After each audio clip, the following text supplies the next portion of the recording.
Vous cherchez un logement abordable au Canada, mais vous craignez son coût réel? Ce soir, Monsieur Maple cartographie 25 villes et villages abordables où les prix affichés semblent irréels et où les compromis semblent bien réels. Imaginez les longs hivers qui mettent la survie à rude épreuve, l'isolement qui allonge chaque course, les emplois sous-payés dans les centres économiques locaux fragiles et les préoccupations en matière de sécurité qui changent d'un quartier à l'autre. Pourtant, l'immigration continue de s'intensifier, car le coût de la vie est plus élevé que celui des grandes métropoles. Nous comparons les prix à la démographie, aux services et à ces étranges particularités des petites villes qui ne figurent jamais dans une brochure. La tentation est réelle. Les sacrifices aussi. Commençons. La 4e ville est Trois-Rivières, au Québec. Nichée sur les rives du fleuve Saint-Laurent, cette ville de 135 000 habitants arbore fièrement son héritage français. De vieilles églises surplombent des rues étroites et les festivals perpétuent l'esprit de la Nouvelle-France. Le prix moyen des maisons ici avoisine les 300 000 $ canadiens, un prix attractif comparé à Montréal ou à Québec. Se promener dans Trois-Rivières, c'est comme entrer dans un chapitre de l'histoire où l'architecture et la langue préservent une identité culturelle unique au Québec. Pourtant, pour les étrangers, la barrière de la langue est souvent plus que symbolique. Elle peut faire la différence entre emploi et chômage, entre inclusion et isolement. Les emplois sont limités, les industries stagnent et les hivers s'étendent sans fin sur le fleuve gelé. Le charme est réel, mais les difficultés le sont tout autant. La langue n'est pas le seul obstacle auquel vous serez confronté. La 5e ville est Edmonton, en Alberta. Contrairement aux villes déjà mentionnées, il s'agit d'une métropole de plus d'1 million d'habitants, mais le marché immobilier y reste étonnamment accessible. Une maison familiale coûte environ 400 000 $ canadiens, un prix inimaginable à Vancouver ou à Toronto. Edmonton regorge de bureaux gouvernementaux, d'universités, de revenus pétroliers et d'une scène artistique dynamique. Les festivals remplissent l'été, la vallée fluviale offre plus d'espace vers que toute autre ville canadienne et les possibilités semblent infinies. Mais la réputation d'Edmonton se forge en hiver, lorsque les températures chutent jusqu'à -30, que les voitures refusent de démarrer et que les factures de chauffage engloutissent les salaires. L'étalement urbain rend les transports en commun inefficaces, obligeant la plupart des résidents à effectuer de longs trajets en voiture. Pour beaucoup, Edmonton ressemble à deux villes, le centre animé de l'été et l'immensité glacée de l'hiver. Une maison bon marché, mais chaque déplacement coûte cher. La 6e ville est Regina, en Saskatchewan. Capitale de la province, Regina compte environ 230 000 habitants qui vivent dans de vastes quartiers suburbains où le prix moyen d'une maison avoisine les 330 000 $ canadiens. Le ciel des prairies s'étend à perte de vue, les champs de blé s'étendent jusqu'aux abords de la ville, et la vie y semble paisible, abordable et tranquille. Les bureaux gouvernementaux et l'agriculture soutiennent l'économie, procurant à Regina un sentiment de stabilité. Pourtant, cette stabilité est trompeuse. Les hivers sont longs, rigoureux et isolants. Les blizzards balaient les plaines sans grande résistance, gelant les canalisations et bloquant les déplacements. La vie culturelle peine à suivre celle des grands centres canadiens, forçant de nombreux jeunes à fuir à la recherche de quelque chose de plus dynamique. Pour ceux qui restent, la récompense est l'espace et l'accessibilité, mais le prix est la solitude. La paix des prairies est un sentiment de solitude à -40 degrés. Chacune de ces 6 villes raconte la même histoire avec un accent différent. Le prix d'une maison est peut-être plus bas, mais les coûts cachés se reflètent dans le climat, la géographie et les opportunités limitées. Au cœur du Canada, accessibilité ne rime pas avec confort, mais avec sacrifice, adaptation et résilience. Et en quittant ces bonnes affaires glacées, nous nous tournons vers les villes de cartes postales où les maisons ressemblent encore à des rêves jusqu'à ce que l'on découvre ce qui se cache derrière la peinture. Parti à un bonnes affaires glacées au cœur du pays. La première est Thunder Bay, en Ontario. Cette ville de 108 000 habitants s'étend le long des vastes rives du lac supérieur, où l'eau ressemble plus à un océan qu'à un lac et où les aurores boréales scintillent comme un rappel de l'extrême nord où vous êtes allé. Ici, une maison coûte entre 230 000 et 300 000 $ canadiens, un montant si modeste qu'il choque quiconque est habitué au marché effréné de Toronto. Thunder Bay était autrefois une plaque tournante du commerce, de la foresterie et du transport maritime, mais des décennies de déclin industriel ont laissé des cicatrices et de nombreuses familles ont migré vers le sud à la recherche d'un emploi stable. La beauté est indéniable. Les forêts boréales entourent la ville, la formation rocheuse du géant endormi veille sur la baie et les hivers scintillent d'un calme glacial. Pourtant, ces hivers dominent la vie. Les températures chutent, la neige ensevelit les rues pendant des mois et l'isolement ronge ceux qui restent. Les vols sont chers, les autoroutes sont longues et la métropole la plus proche semble à des années-lumière. À Thunder Bay, la beauté bon marché a toujours un prix, les engelures. Au fait, si vous ne vous abonnez pas, vous continuerez à courir après les maisons bon marché sans connaître les véritables pièges qu'elles cachent. Abonnez-vous et découvrez le véritable coût de la vie, abordable, au Canada. Le 12e endroit est Saint John, au Nouveau-Brunswick. À première vue, cette ville côtière semble un trésor caché. Pour environ 250 000 $ canadiens, vous pouvez devenir propriétaire d'une maison perchée au-dessus de l'Atlantique brumeux, entourée de chantiers navals historiques et de rues pavées. Avec une population d'environ 70 000 habitants, Saint John est une communauté soudée où les voisins se saluent encore et où la culture maritime façonne le quotidien. L'odeur de l'eau salée embaume l'air et les marées montent à un rythme plus ancien que le Canada lui-même. Mais derrière ce romantisme se cache la réalité. Les salaires sont inférieurs à la moyenne nationale, les opportunités d'emploi sont rares et l'économie repose fortement sur des secteurs comme le transport maritime et l'industrie manufacturière qui ont connu des décennies plus prospères.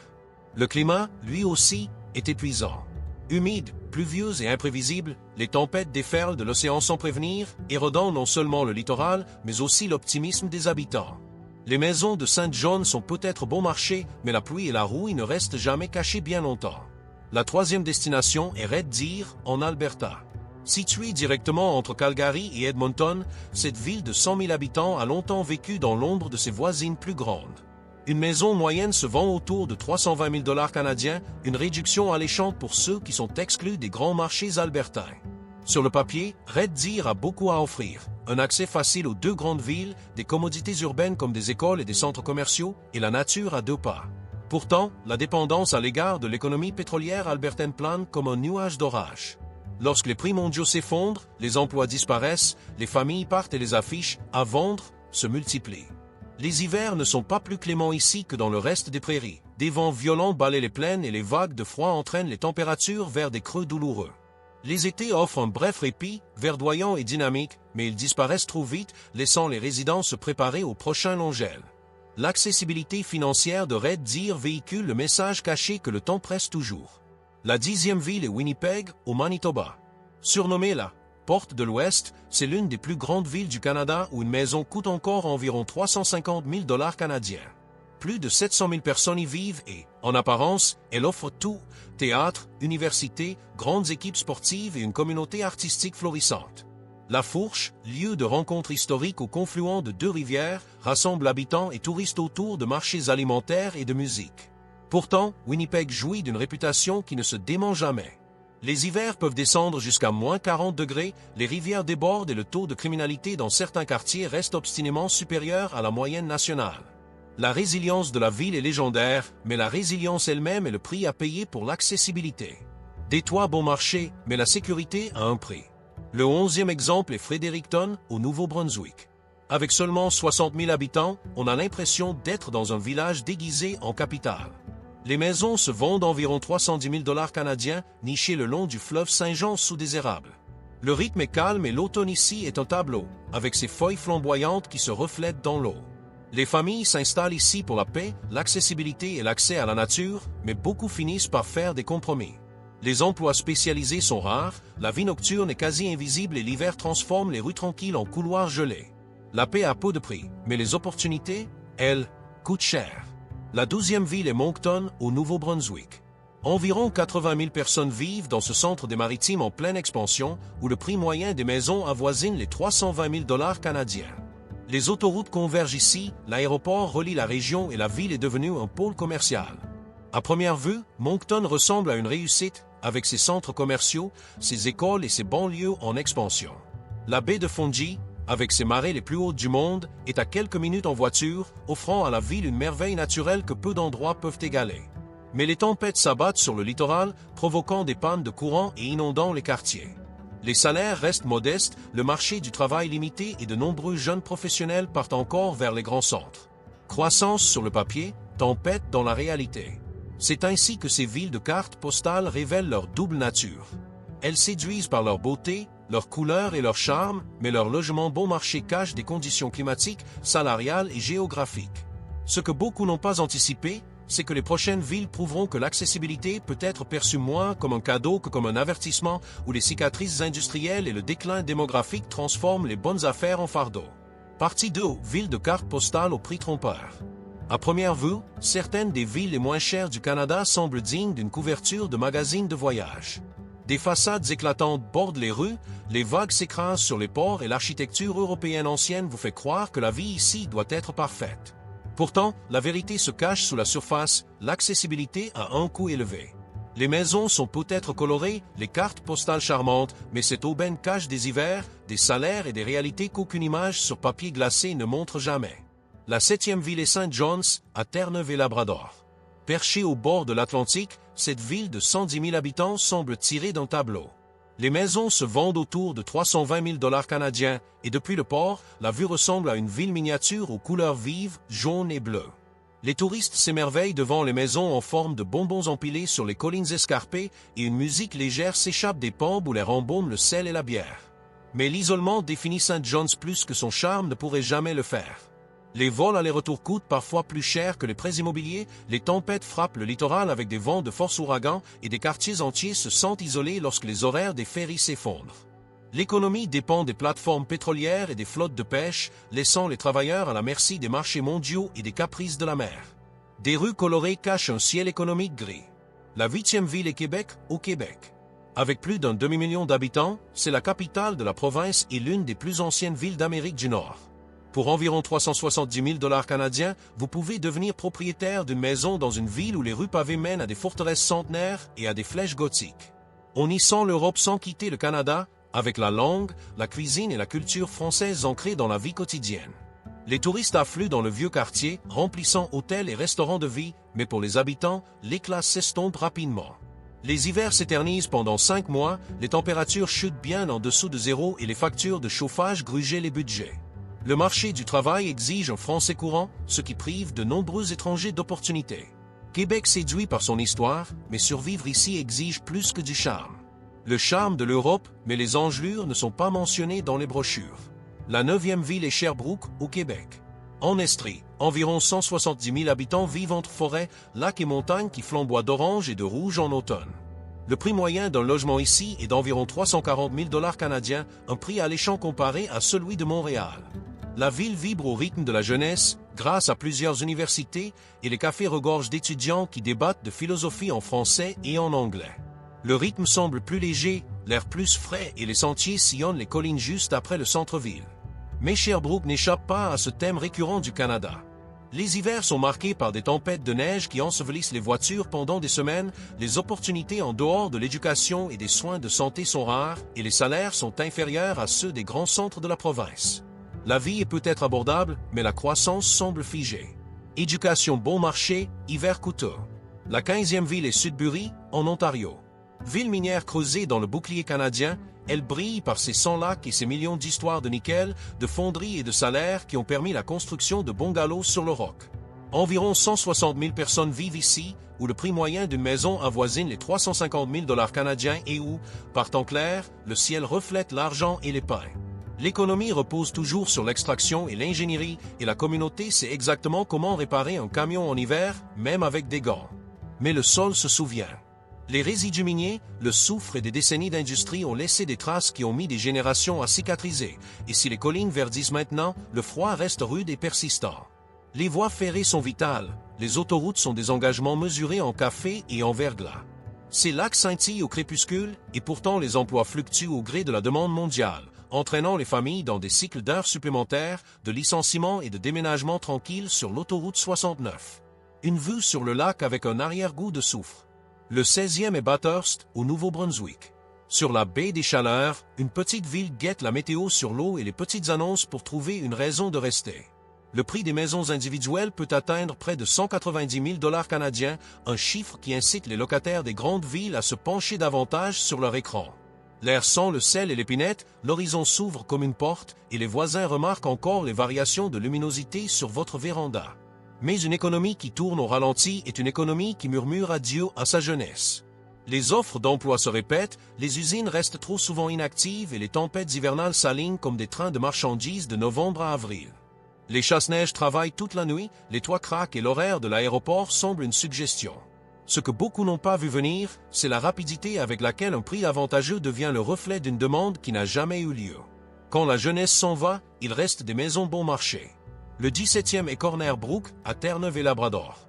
Des montagnes bordent la ville, des fjords sillonnent la côte et une usine à papier souffle encore comme un métronome rythmant les 10 000 foyers de la région.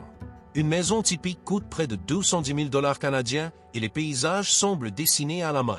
Des sentiers serpentent à travers les sapins baumiers, des orignaux errent avant l'aube, et en été, la lumière persiste assez longtemps pour une 12e promenade après le dîner. Pourtant, l'éloignement de l'île s'accroît à l'intérieur des murs lorsque le temps change. Les pluies arrivent par intermittence, l'électricité vacille, et chaque vol ressemble à une négociation avec le vent. Le tourisme apporte la luminosité estivale, puis les emplois disparaissent comme des chaises de camping en octobre. Le silence nocturne est profond, mais il n'est pas vide. On y entend le bruit des changements d'équipe à l'usine et les calculs d'un budget serré par le fret et le carburant. La nature est gratuite, les emplois non. Le 18e est Shawinigan, au Québec. Sur le fleuve Saint-Maurice, autrefois surnommé la ville électrique, se dressent encore aujourd'hui ses briqueteries et ses centrales hydroélectriques qui ont alimenté un rêve industriel. Les maisons peuvent coûter près de 225 000 $ canadiens, bien moins que les géants provinciaux, et le fleuve paraît confiant même lorsque les rues semblent figées. Les cafés occupent d'anciennes devantures, les fresques murales annoncent l'avenir, et le français ici est à la fois chaleureux et provincial. Mais la perte de population est un comptable silencieux. Chaque décennie fait disparaître quelques familles, chaque fermeture d'usine enlève le samedi matin à la rue principale, et la carte des services se réduit jusqu'à ce que les courses nécessitent un rayon d'une heure. L'hiver s'installe sur la vallée et ne la relève pas de sitôt, et la meilleure option pour l'ambition se porte toujours vers Laval, vers Trois-Rivières ou Montréal. Les usines fantômes laissent derrière elles des briques bon marché. Le schéma s'accentue à chaque rivage et cheminée. La beauté vend le rêve, tandis que les budgets et la météo en dictent les termes. La mer scintille comme une promesse, la roche scintille comme une sécurité. Et pourtant, le bilan est le même. L'accessibilité est réelle, mais le coût se cache dans la distance, l'humidité et la demande. Par conséquent, la dernière série de villes montrera que l'aubaine se transforme en avertissement, où les statistiques de criminalité grimpent, les carrières stagnent et où un feu de forêt ou une chute des prix peuvent anéantir la valeur nette en une seule saison. Partie 3, rêve côtier, illusion des prairies. Les cartes font des côtes des invitations. L'eau bleue serpente dans les baies, les phares ponctuent l'horizon et la promesse de l'air salin évoque une liberté accessible. Pourtant, au Canada, la mer n'est jamais qu'un paysage. C'est une distance mesurée en horaires de traversier, des tempêtes comptabilisées en factures de réparation et des salaires qui ploient sous le poids des intempéries. Pendant ce temps, loin des côtes, roches et minerais promettent un salaire stable jusqu'à ce que le prix des matières premières rappelle à tous qui est vraiment aux commandes. Malgré cela, ces endroits continuent de nous appeler. Ils offrent des clés que l'on peut réellement acheter, un jardin où l'on peut réellement respirer et un mode de vie qui, de loin, semble simple. Mais plus on s'en approche, plus les compromis se font sentir. Le bon marché a toujours un prix, l'hiver met votre âme à rude épreuve, et le silence que vous recherchez n'est jamais vraiment silencieux. Le 13e est Halifax, en Nouvelle-Écosse. Plus de 400 000 personnes s'adossent ici à l'Atlantique, là où le port se soulève et s'abaisse au gré des marées et où l'histoire foule les mêmes pavés que les étudiants, les marins et les infirmières. Une maison individuelle typique coûte près de 450 000 $ canadiens, toujours sous les géants de Toronto et de Vancouver, et le caractère maritime de la ville est indéniablement maritime.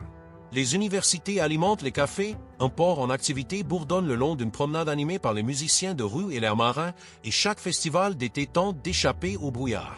Pourtant, les recettes révèlent une réalité plus sombre. L'humidité s'installe dans les sous-sols et les ossatures, les assurances augmentent après chaque tempête post-tropicale et les courses coûtent plus cher lorsque les lignes d'approvisionnement dépendent des ferries et des autoroutes qui ferment sans préavis. Les loyers augmentent, les salaires stagnent et ce qui semble être une tranquillité côtière cache souvent 2 emplois et un déshumidificateur allumé à minuit. L'air salin est bon marché, mais la vie quotidienne ne l'est pas.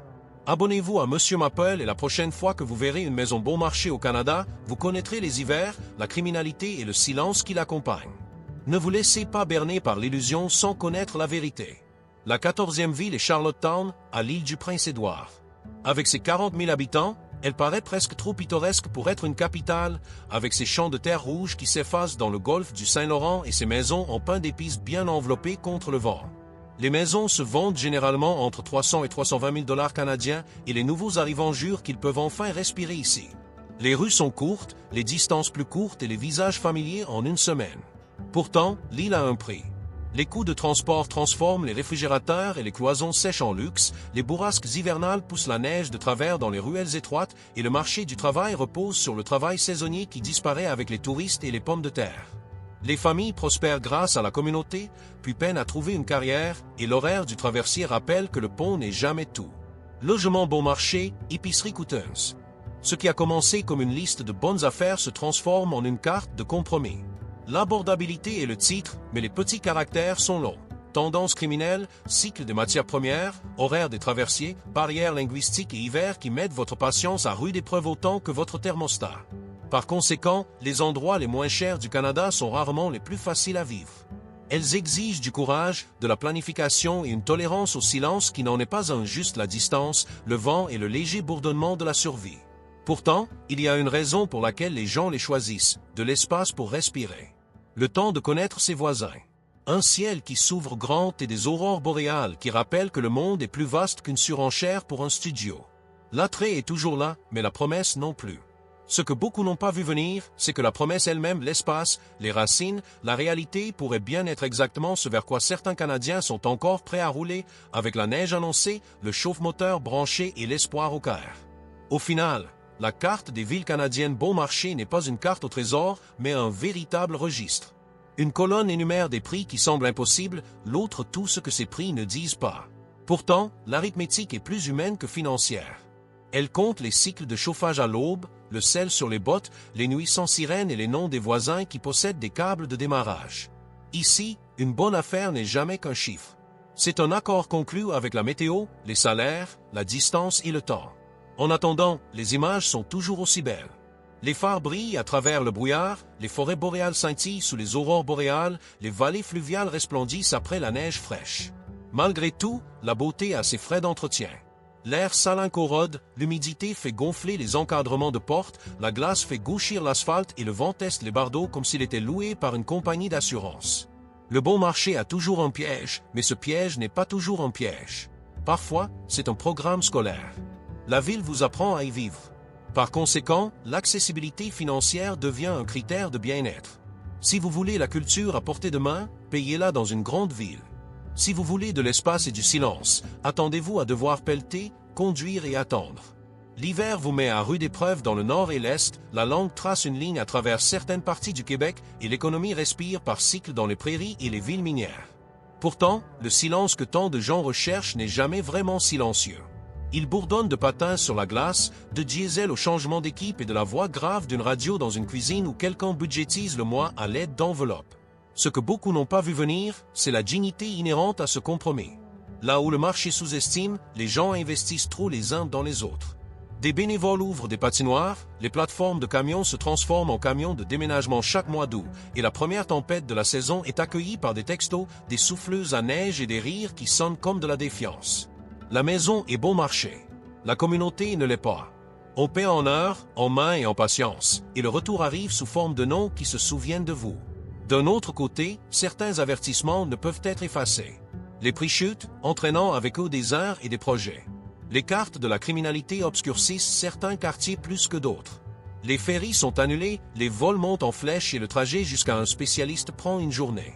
Les assurances établissent leurs propres prévisions météorologiques. L'accord tient, mais pose une question à la table de clôture. Êtes-vous prêt à ce que les courriels arrivent à un autre rythme que le prêt immobilier? Malgré cela, beaucoup répondront oui. Ils échangeront un ascenseur du centre-ville contre un garage, un studio contre une cour, un train bondé contre un horizon à perte de vue. Ils apprendront le rythme des orages, la cadence des déneigeuses et l'art subtil de garder les véhicules et les amitiés au chaud. Ils diront que la ville les a sauvés d'un bail sans fin, et la ville leur répondra en leur donnant des corvées et une clé. La morale de l'histoire n'est donc pas que les villes bon marché sont des arnaques. C'est que les villes bon marché sont des contrats. Elles offrent des capitaux propres là où se trouvaient autrefois les dettes et elles exigent de l'attention là où se cachait autrefois la commodité. Si vous signez, signez en toute connaissance de cause, bottes d'hiver prêtes et planifiées en incluant vos voisins. Car le secret de ces endroits n'est pas le prix, ce sont les gens qui transforment une réduction en une vie. Aimez la vidéo et abonnez-vous. Malgré cela, Campbelltown perdure avec ses festivals, ses migrations de saumon et cet instinct maritime qui vous pousse à vous regarder dans les yeux et à demander des nouvelles de votre mère.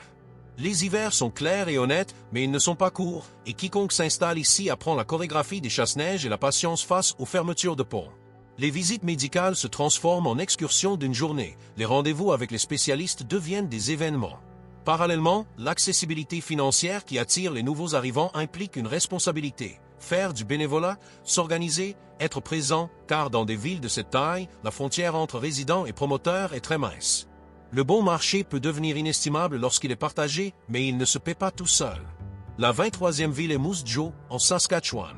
Son nom est source de conversation, et les tunnels sous le centre-ville sont une économie touristique à part entière, tissée de légendes sur la prohibition et de rumeurs de bêtises qui n'ont jamais vraiment eu lieu, comme le prétendent les cartes postales. Des maisons à près de 240 000 $ canadiens paraissent raisonnables et robustes sous le ciel immense des prairies, et la station thermale emplit l'hiver de vapeur et de conversations douces. Pourtant, le grand livre de contes interrompt sans cesse cette romance. Les taxes municipales sont plus élevées que prévu, les offres d'emploi se répètent au fil des mois et le temps oscille entre la chaleur qui fait gonfler les bardeaux et le froid qui perturbe les batteries des voitures. Une histoire insolite ne réchauffe pas votre maison. Moose Jaw survit grâce à la réinvention. Céréales, chemin de fer, entraînement de l'armée de l'air, services agricoles et tourisme patrimonial se combinent pour former un portefeuille qui fonctionne tant que chaque article tient. Cependant, une année de récolte médiocre ou un ralentissement régional se répercute sur le commerce de détail et la rénovation. Le charme est réel, les fresques le célèbrent avec audace, mais la vie ici se mesure encore aux déplacements quotidiens jusqu'à Regina pour consulter des spécialistes et aux décisions concernant les choix qui s'offriront aux enfants. À bien des égards, Moose Jaw est un référendum sur l'endurance dans les prairies et la plupart du temps, l'endurance l'emporte d'un nez. La 24e ville est Val-d'Or, au Québec. L'or dans le nom n'est pas une métaphore. Les rues de la ville ont été tracées pour desservir les mines et le présent obéit encore au klaxon. Les maisons individuelles peuvent atteindre près de 230 000 $ canadiens avec des verges assez profondes pour des tas de bois et des pistes de luge qui durent jusqu'au lever du soleil en avril. La culture francophone est riche, pragmatique et fière, et la forêt du Nord se sert comme un parent plus âgé qui connaît l'histoire familiale mieux que vous. De l'or sous terre, froid au-dessus. Mais l'extraction est un système météorologique à part entière. Les années de prospérité remplissent les hôtels, les écoles bourdonnent et les restaurants développent une force pour les tables tardives et les petits déjeuners matinaux. Pendant ce temps, les ralentissements transforment cette force en mémoire. Les vols de rotation diminuent, les entrepreneurs font une pause et l'équation se fait entendre dans le silence. Ici, l'hiver est mordant, même selon les normes québécoises, et les nouveaux arrivants découvrent vite que la langue est synonyme de communauté. Le français ouvre la voie au travail et à l'amitié. Sans lui, on est toujours face à la vie qu'on est venu construire. La récompense, si on s'installe, est une solidarité nordique qui traite la distance comme un sport et la météo comme un défi déjà accepté. Le 25e est Fort McMurray, en Alberta. Ce nom est un raccourci à travers le Canada pour des chèques de paie avec des virgules et des maisons qui valaient autrefois comme des billets de loterie pendant le boom des sables bitumineux. Après des incendies, des inondations et un cycle brutal des matières premières, les prix ont chuté. Une maison individuelle à environ 280 000 $ canadiens n'est plus un fantasme, c'est une question. Combien cela coûte-t-il de miser son avenir sur une ville qui a appris par catastrophe à préparer son sac de survie? C'est bon marché maintenant, mais la survie n'est pas garantie. Fort McMurray tient deux calendriers. Le calendrier officiel indique les périodes scolaires, les jours fériés et le jour de la rupture de la rivière. Le compte non officiel compte les barils, les annonces de projets et les anniversaires d'évacuation qui vivent au plus profond de l'être humain. Malgré cela, la communauté qui subsiste est obstinée dans le meilleur sens du terme. Les patinoires de hockey se remplissent d'enfants de toutes les provinces et de nombreux pays, les impasses se vident à l'aube pour rejoindre des sites qui fonctionnent comme des villes, et le réseau à but non lucratif regorge d'enseignements tirés à la dure. Cependant, le risque est structurel ici. L'industrie se concentre, les chaînes d'approvisionnement se dilatent et les mathématiques des assurances ont leurs propres conditions. Pour certains, le calcul tient toujours. Pour d'autres, la route vers le sud n'est qu'un licenciement. Partie 4, quand le bon marché devient un avertissement. Les bonnes affaires deviennent des tests lorsque les variables se multiplient. Les statistiques de criminalité s'immiscent dans les rues tranquilles, la distance transforme chaque course en stratégie et une simple fermeture d'usine a des répercussions sur les inscriptions scolaires et les prix des maisons pendant des années. Cependant, la carte offre toujours des clés que vous pouvez vous permettre, et pour de nombreux Canadiens, c'est une raison suffisante pour faire vos valises, conduire et essayer. Le bon marché a toujours un piège, l'hiver met votre âme à rude épreuve, et le silence que tant de gens recherchent n'est jamais vraiment silencieux. Il vibre de risques, de résilience et des mathématiques de la survie. La 19e ville est Prince Albert, en Saskatchewan. Aux portes de la forêt boréale, la ville se dresse entre les fermes des prairies et les rivières boréales, telle une charnière en perpétuel mouvement. Le prix des maisons individuelles avoisine souvent les 230 000 $ canadiens, un chiffre qui transforme les locataires en acheteurs du jour au lendemain. Pourtant, le bilan est agrémenté de notes de bas de page. Les tableaux de Statistique Canada évoquent une criminalité supérieure à la moyenne, les vitrines des commerces du centre-ville changent de locataires, et une vie à la limite de la nature sauvage implique aussi la limite des services. Le Nord commence aux limites de la ville, tout comme les longs trajets pour trouver des spécialistes et les longues attentes pour saisir les opportunités. La nature sauvage commence dans votre propre jardin. Prince Albert respire les saisons qui arrivent comme des déclarations. L'été amène campeurs, pêcheurs et travailleurs qui se dirigent vers le nord, vers les mines et les camps, tandis que l'automne embaume les feuilles de peuplier et la fumée de bois. Pendant ce temps, l'hiver clarifie tout. Les vagues de froid aplatissent les plants, la glace s'accroche au fleuve et chaque trajet se réduit à l'essentiel. Les familles s'en sortent grâce à la communauté, au sous-sol d'église et au sport d'équipe, un travail de longue haleine grâce aux bénévoles. Cependant, une économie si diversifiée sur le papier santé, gouvernement, commerce de détail, foresterie, vit encore par cycle. Lorsque l'industrie de la pâte à papier vacille ou que les projets stagnent dans le Nord, l'ambiance du centre-ville change et les panneaux « à vendre » persistent plus longtemps qu'ils ne le devraient. L'espoir est abordable, la certitude, non.